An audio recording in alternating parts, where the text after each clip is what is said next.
నమస్కారం, మీ విజయ్ కుమార్ గంట. తెలుగులో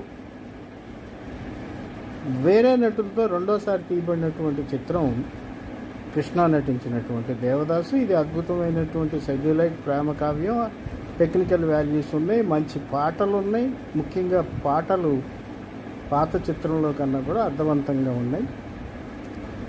సరే, బాలు పాడిన తీరుపై కొన్ని విమర్శలు ఉన్నా కొంతమంది అంగీకరించారు ఆయన అభిమానులు. మొత్తానికి అనుకున్నంతగా జనాదరణ పొందలేదు ఆ పాటల సారాంశం బాగుంది.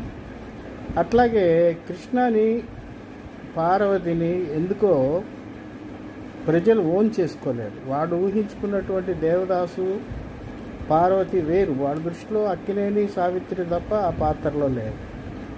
కానీ కృష్ణ నిర్మించినటువంటి చిత్రంలో భగవాన్లుగా సత్యనారాయణకే గుర్తింపు వచ్చింది. సినిమా ఫ్లాప్ అయింది.